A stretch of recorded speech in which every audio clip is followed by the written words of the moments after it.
Meu avô morreu faz 2 semanas. Depois do funeral, nossa família se sentou pela sala da casa dele e conversamos sobre as boas lembranças que tínhamos com ele. Todos os netos comentaram como ele fazia vozes diferentes quando estava lendo histórias, mesmo que fosse apenas uma matéria do jornal. Conversamos também sobre algumas dessas histórias. Meu avô nasceu na Polônia em 1929. Ele tinha 14 anos quando sua família foi capturada e levada para Birkenau pelos nazistas. Ele nunca contou para nós, seus netos, como era no campo de concentração. Nunca o forçamos também. Pelo que sei, ele teve 2 irmãs mais novas e um irmão mais novo. Também 2 irmãs mais velhas e 2 irmãos mais velhos. Os 3 mais novos foram mortos assim que chegaram ao campo. Durante a estadia, a família se despedaçou. Ele nunca mais viu ambas as irmãs mais velhas, que morreram depois de poucas semanas lá dentro. Sua mãe também morreu pouco tempo depois de chegar lá. Meu avô e o que sobrou de sua família foram liberados em 1945, quando ele tinha 16 anos. Ele sofreu de estresse pós-traumático severo pelo resto de sua vida. Conheceu minha avó quando tinha 20 e poucos anos, enquanto se mudavam para os Estados Unidos. Logo se casaram e começaram a formar uma família. Meu avô parecia ser um cara bem normal. Nunca ficou gagá, nem mesmo em seus últimos anos. Quando já estava na casa dos 60, não sofria mais do estresse. E com isso me refiro que ele não acordava mais no meio da noite gritando, ou tinha pânico de espaços pequenos, e não entrava mais em estado catatônico quando via uma bandeira do nazismo. Ele foi o homem mais forte que conheci, tanto mentalmente quanto emocionalmente. Entretanto, havia uma coisa que ele fazia que sempre me pareceu muito estranho. Toda vez que comíamos juntos, ele servia um prato a mais. Até em restaurantes, ele pedia 2 pratos, mas nunca comia a comida do outro prato, e nunca deixava ninguém comer dali. Lembro de que quando era pequeno, vivia perguntando sobre aquilo, e ele respondia sempre a mesma coisa para qualquer um. Uma tradição antiga da Polônia, dizia ele. Eu acreditei nisso até que ingressei na faculdade e comecei a ler sobre meus antepassados e toda a cultura polonesa. Eu lembrava bem do que o meu avô dizia, mas quando fiz uma extensa pesquisa a respeito, não encontrei nada sobre a tal tradição. Então, estávamos juntos conversando sobre as memórias de meu avô e decidi que era um bom momento para tentar entender o que era aquilo que ele fazia. Comentei sobre, e todos começaram a discutir e acabamos indagando nossa avó, se ela sabia o porquê. Ela hesitou por um momento, mas então decidiu falar.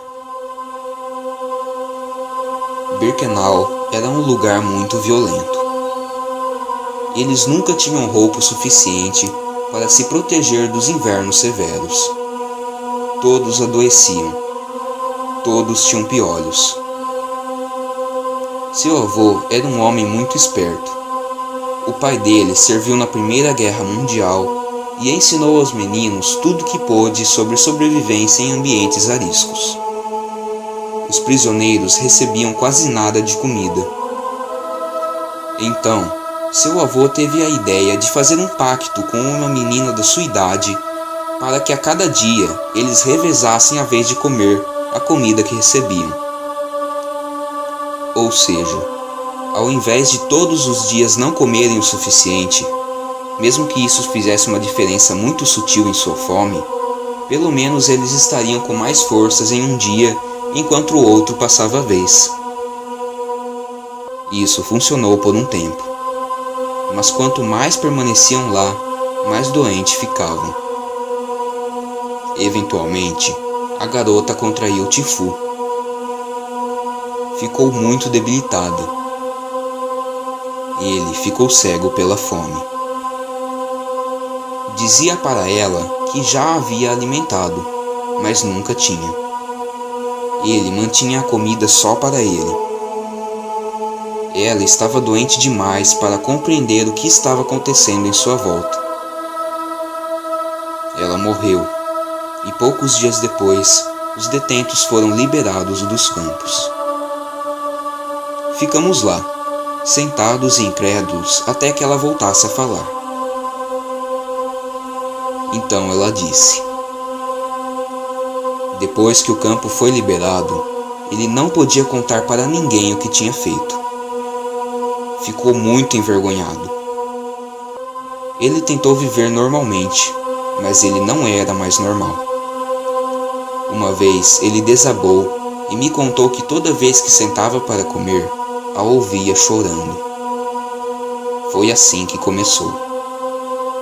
Eventualmente, ele a via, sentada na mesa com ele.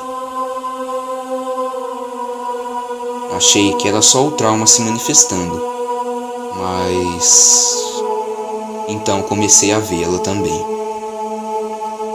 Ela sentava na ponta daquela mesa ali. Minha avó apontou para a mesa da janta. Ela nunca falava, só chorava. Nunca conseguíamos comer lá sem ela se manifestar. Eventualmente, a casa começou a cheirar morte e doença. O tempo todo.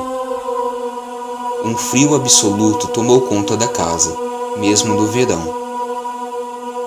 Achávamos animais mortos dentro da casa, com marcas de mordida. Aquilo tinha que parar. Então um dia, seu avô teve a ideia de servir um prato para ela. Tudo começou a melhorar a cada dia que ele servia comida a ela. Cada refeição e cada lanche que fizesse. Eventualmente, a casa parou de feder. O frio sumiu e os animais pararam de aparecer. Também paramos de vê-la. Na verdade, nunca mais a vimos. Nenhum de nós sabia o que falar.